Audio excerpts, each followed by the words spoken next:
Hello बच्चों, स्वागत है आपका इस वीडियो लेक्चर सीरीज में। बच्चों, पिछले लेक्चर में हमने देखा कि अगर कोई फंक्शन पीओएस फॉर्म में एक्सप्रेस है तो उसे कैसे हम के मैप का यूज करके मिनिमाइज करेंगे। बट वहाँ जो हमने फंक्शन देखा वो 2 वेरिएबल्स या 3 वेरिएबल्स में था। आज बच्चों हमें सीखना है कि 4 वेरिएबल्स के लिए पीओएस फॉर्म के बुलियन एक्सप्रेशन को कैसे के मैप के हेल्प से मिनिमाइज करेंगे। बात समझ में आई? तो चलिए स्टार्ट करते हैं, शुरू करते हैं। तो यहाँ पे देखिए क्वेश्चन मैंने यहाँ लिख रखा है, पिछले लेक्चर से ही यहाँ से क्वेश्चन उठाया है कि इस फंक्शन को हमें मिनिमाइज करना है। तो बच्चों ये फंक्शन देखो आप पीओएस फॉर्म में गिवन है, तो कैसे हम मिनिमाइज करेंगे। तो सबसे पहले तो 4 वेरिएबल्स के लिए हमें के मैप ड्रॉ करना होगा। तो यहाँ पे देखिए ऑलरेडी हमने ड्रॉ कर रखा है और ये कैसे ड्रॉ करना है पिछले लेक्चर में मैंने आपको सिखाया। अब बच्चों करना क्या है कि आप सब जानते हो कि यहाँ फंक्शन में जो जो डेजिग्नेशन गिवन है उसके करस्पॉन्डिंग सेल्स में हमें 0 फिल करना है। तो आइए करते हैं। तो यहाँ पे देखो क्या क्या दिया हुआ है फंक्शन में, 0 2 then 3 4 5 7 8 9 10 11 मीन्स नीचे का सारा है 8 9 10 11 और उसके बाद दिया है बच्चों 13 एंड 15 ये आपको गिवन है। तो अब हमने 0 भर लिया है। अब अगला स्टेप करते हैं जिसे हम बोलते हैं ग्रुपिंग करना। ठीक है, तो जितने भी जीरोज आ रहे हैं उनका हमें क्या करना है, ग्रुपिंग करना है एडजेसेंट सेल के साथ। और पीरियोडिटी का ध्यान रखिए। तो बच्चों सबसे पहला पीरियोडिटी होता है ऑक्टेट। तो वो तो यहाँ दिख नहीं रहा है क्योंकि 8 0 एडजेसेंट में होने चाहिए। यहाँ एक होता तो काम बन जाता, बट ऐसा नहीं है। तो आइए, ऑक्टेट अगर नहीं बन रहा है तो क्वाड ढूंढते हैं। तो यहाँ पे देखो सबसे पहले तो ये क्वाड दिख रहा है आपको, ये क्वाड दिख रहा है। अब क्या करोगे, अगर इन चारों कॉर्नर को उठा लो, इन चारों कॉर्नर वाले जीरोज को उठा लो, तो ये क्या बना देगा, क्वाड बना देगा। ये देखो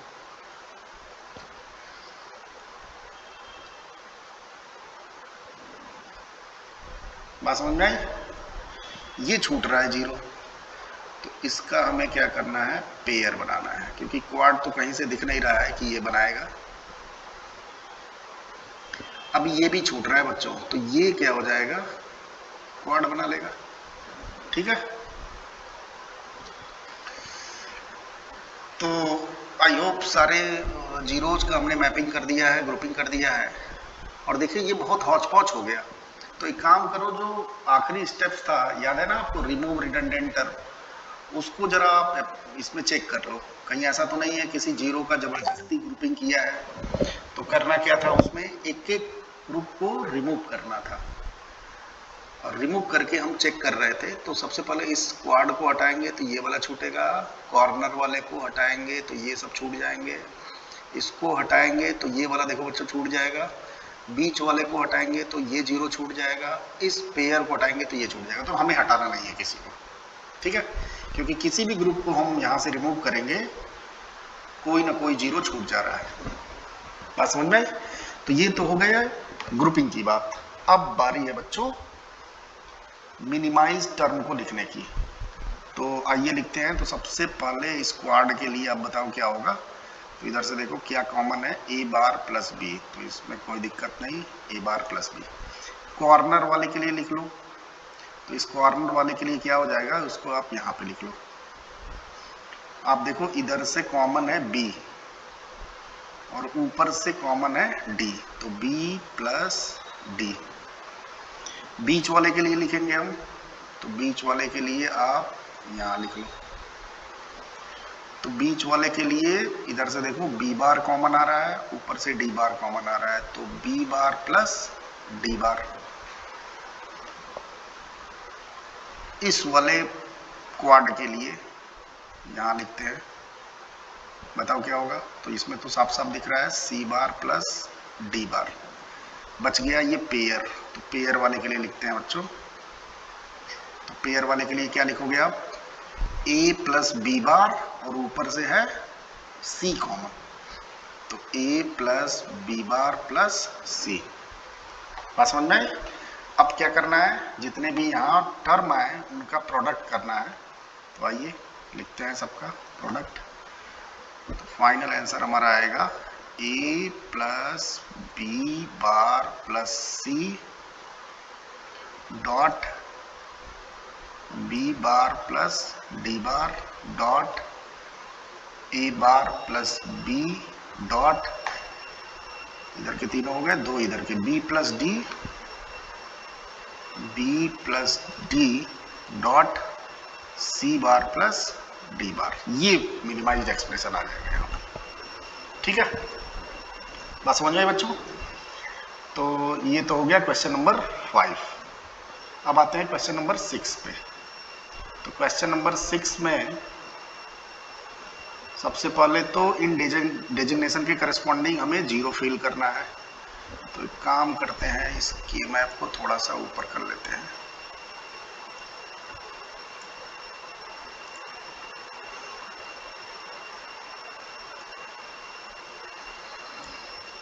इसको कर लिया हमने ऊपर।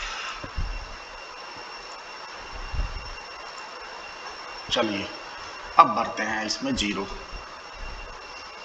तो बच्चों 1 के करस्पॉन्डिंग 0, 5 के करस्पॉन्डिंग 0, और क्या है 6, 7, ये है 6, ये है 7, देन 11, 12, 13 एंड 15। ये देखिए, ये जाना पहचाना क्वेश्चन लग रहा है। ऐसा क्वेश्चन हमने एसओपी में भी कर रखा है। तो चलिए आइए ग्रुपिंग करते हैं।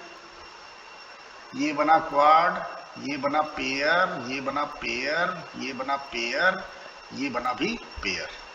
अब इसमें आपको याद है ना कि स्क्वाड को क्या करना है, रिमूव करना है। तो मैं स्क्वाड को दूसरे ही कलर से बना देता हूँ ताकि आपको याद रहे कि स्क्वाड को करना है हमें रिमूव।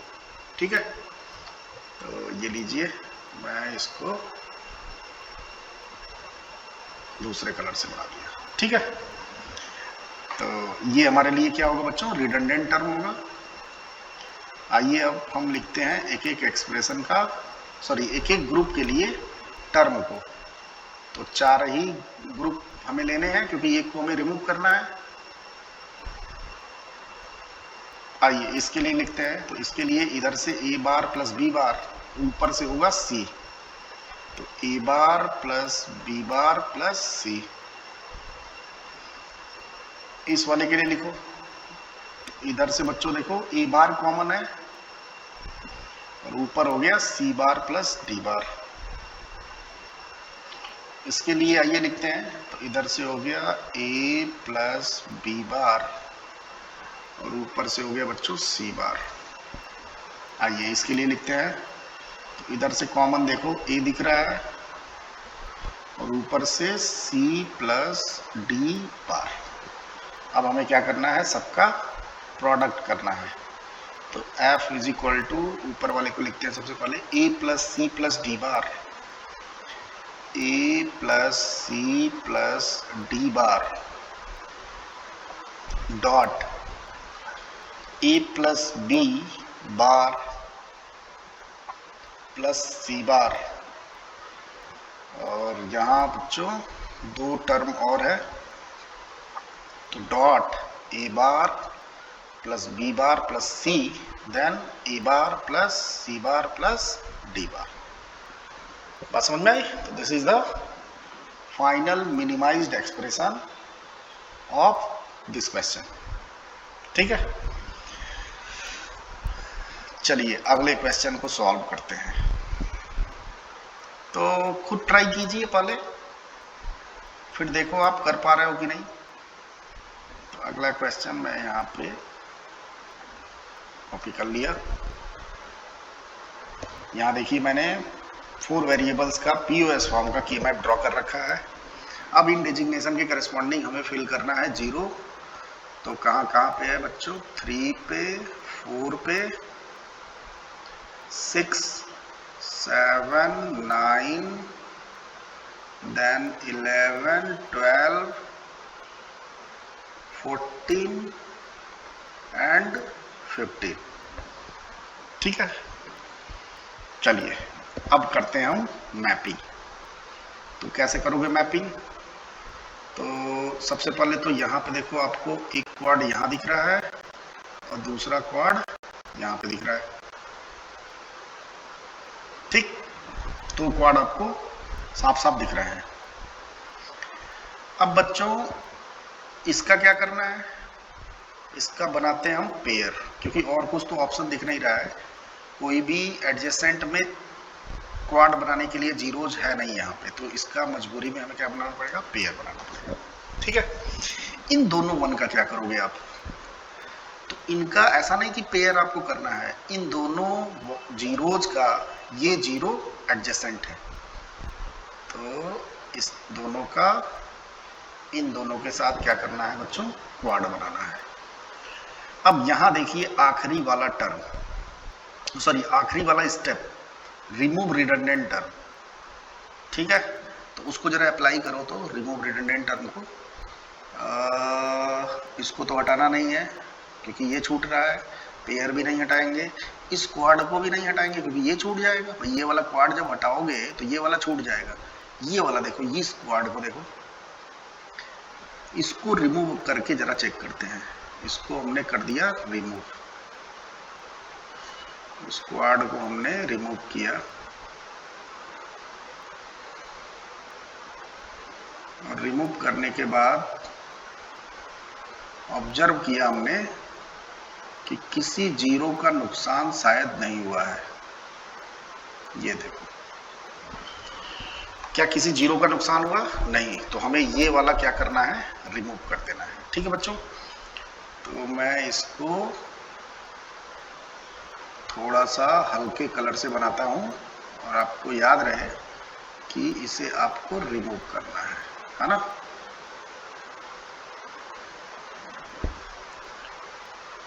तो ये आपके लिए रिडंडेंट टर्म है। यहां भी मैं लिख देता हूं ये वाला, ये वाला, इस ग्रुप के करस्पॉन्डिंग जो टर्म आएगा बच्चों वो क्या होगा, रिडंडेंट टर्म होगा। ठीक है, तो आइए इस क्वेश्चन के लिए लिखते हैं हम लोग। इस क्वाड का क्या बनेगा, इधर से होगा बी बार कॉमन, ऊपर से होगा डी, तो बी बार प्लस डी। इस क्वाड के लिए सी बार प्लस डी बार, इसमें तो कोई शक ही नहीं है। इस क्वाड को लिखना नहीं है क्योंकि रिडंडेंट टर्म है। बचा ये पेयर, इस पेयर के लिए होगा बच्चों ए बार प्लस बी, ऊपर से है डी बार कॉमन। तो इसका आंसर आ गया F is equal to B bar plus D dot A bar plus B plus D bar dot C bar plus D bar. This is the answer of this question. बात समझ में आई बच्चों? तो I hope आपको कैसे POS form को के map के हेल्प से मिनिमाइज करना है ये समझ में आ गया। ठीक है, अब इस लेक्चर का आखिरी क्वेश्चन करते हैं। अच्छा, आखिरी क्वेश्चन करने से पहले इधर देखिए, जो क्वेश्चन नंबर 1 हमने किया यहाँ पे, यहाँ देखो, इस क्वेश्चन को जो हमने किया, क्या इसको करने का कोई और तरीका हो सकता है? भाई मैंने आपको बताया था कि के मैप में डिफरेंट आंसर आ सकता है। के map does not give unique solution, है ना। तो इसका और ग्रुपिंग करने का तरीका हो सकता है क्या? बिल्कुल हो सकता है। आइए देखते हैं। तो आखिरी क्वेश्चन करने से पहले एक बार इस पे फिर से हम लोग आते हैं क्वेश्चन नंबर 1 पे, और इसको यहाँ पे कॉपी कर लेते हैं। ये है फिर से क्वेश्चन नंबर 1, और इसका हम लोग एक और मेथड देखेंगे, एक और सॉल्यूशन, अल्टरनेटिव सॉल्यूशन। ठीक है, ये पहला ही क्वेश्चन है। तो एक काम करते हैं, सबसे पहले हमें 0 फिल करना है, तो कहाँ कहाँ फिल करेंगे? 0 2 3 4 5 7 8 9 10 11 13 एंड 15। ठीक है, ये हमने कर लिया। तो यहाँ देखो बच्चों कैसे हमने ग्रुपिंग की थी, तो यहाँ पे बनाया था क्वाड, यहाँ बना दिया क्वाड, एक ये वाला क्वाड था, और फिर क्या किया था हमने, कॉर्नर वाले का बनाया था क्वाड,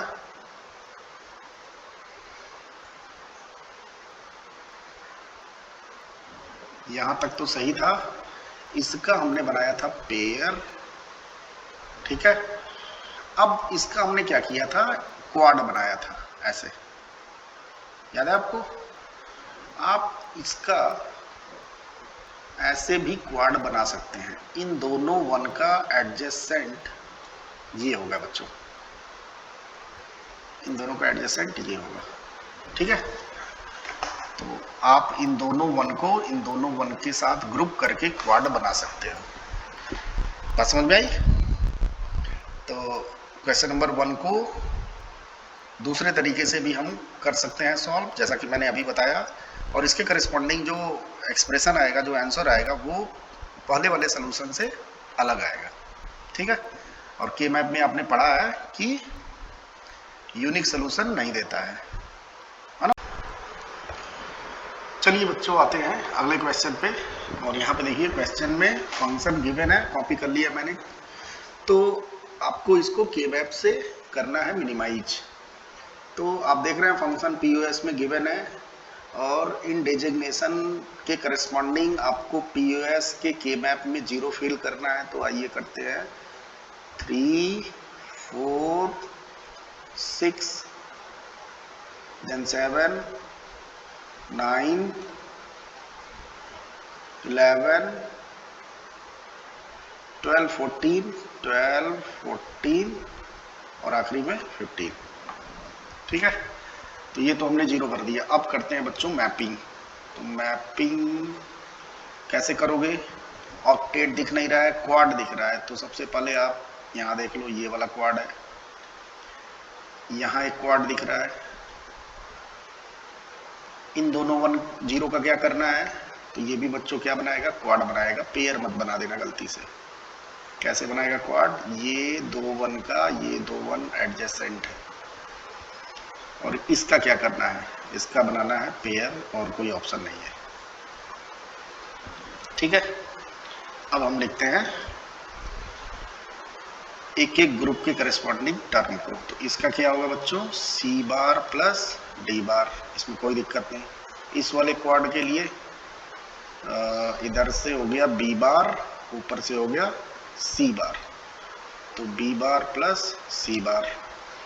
इस क्वाड के लिए लिखते हैं, इधर से हो गया बी बार, ऊपर से हो गया डी, तो B bar plus D. Check कर लो एक बार फिर से, बी बार इधर से, ऊपर से डी, और आखिरी में बच गया ये पेयर। अब इस पेयर के लिए लिखते हैं, तो यहाँ लिख लेते हैं, ये हो गया ए बार प्लस बी प्लस, ऊपर से क्या कॉमन है? डी बार, ऊपर से हमने लिख दिया डी बार।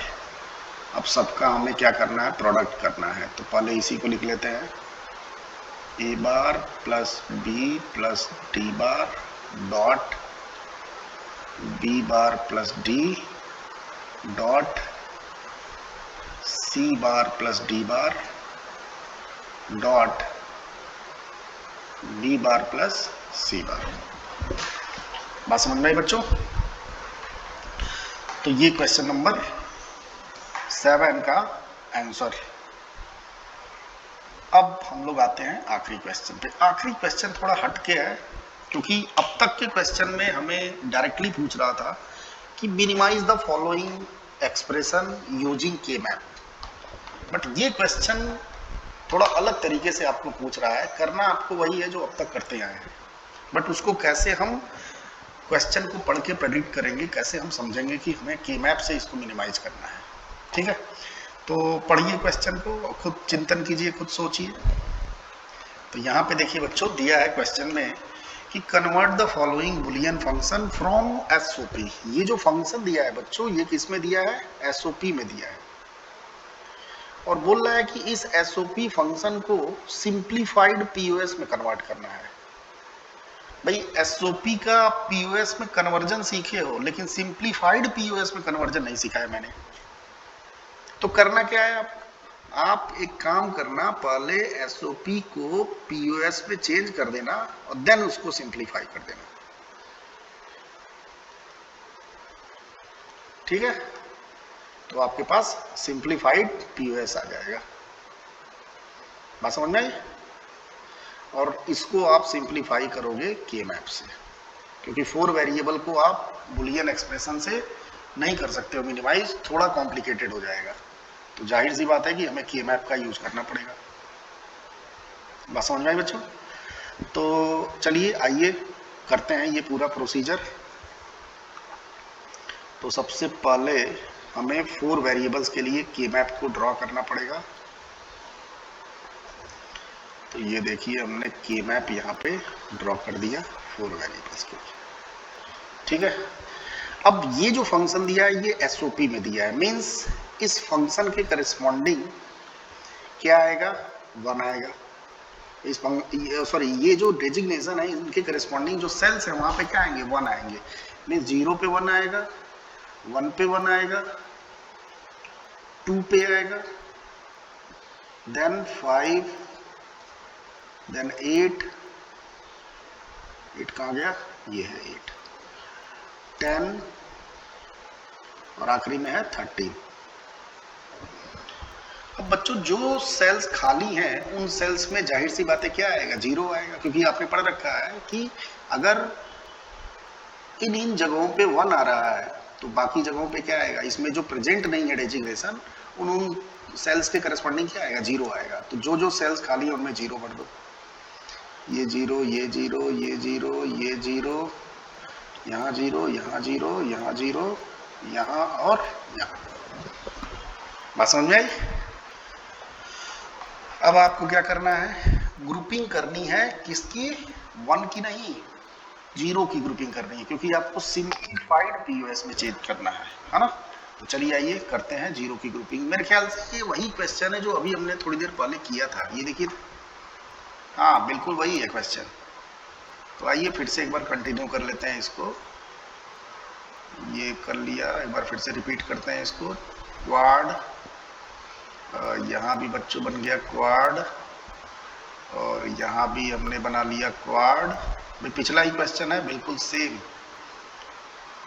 बट थोड़ा सा अलग है क्या? नहीं नहीं, बिल्कुल वही है। ये देखो एग्जैक्टली वही है क्वेश्चन। ये क्या बना देगा बच्चों? पेयर बना देगा। ठीक है, बात समझ में आई कि नहीं? बट यहाँ पे देखो मैंने गड़बड़ कर दिया था पिछले क्वेश्चन में। यहाँ बच्चों एक मिस्टेक्स है, आखिरी वाला स्टेप हमने किया ही नहीं। भाई बार बार मैं बोल रहा हूँ कि आखिरी स्टेप आपको करना है, रिमूव रिडंडेंट टर्म, और देखो मैंने खुद ही नहीं किया और ये पूरा सोल्यूशन गलत हो जाएगा। कैसे रिमूव रिडंडेंट टर्म? आपको ग्रुप को हटा के चेक करना है। तो इसमें जरा चेक करो, तो ये हटाना नहीं है क्योंकि ये छूट जाएगा। पेयर को हटाओगे नहीं, इस क्वाड को हटाओगे नहीं, लेकिन बच्चों इस क्वाड को जरा ध्यान से देखो, तो ये वाला देखो क्वाड, क्या इसको रिमूव करना है? चेक करते हैं इसको रिमूव करके। इसको मैंने कर दिया रिमूव, ये देखो।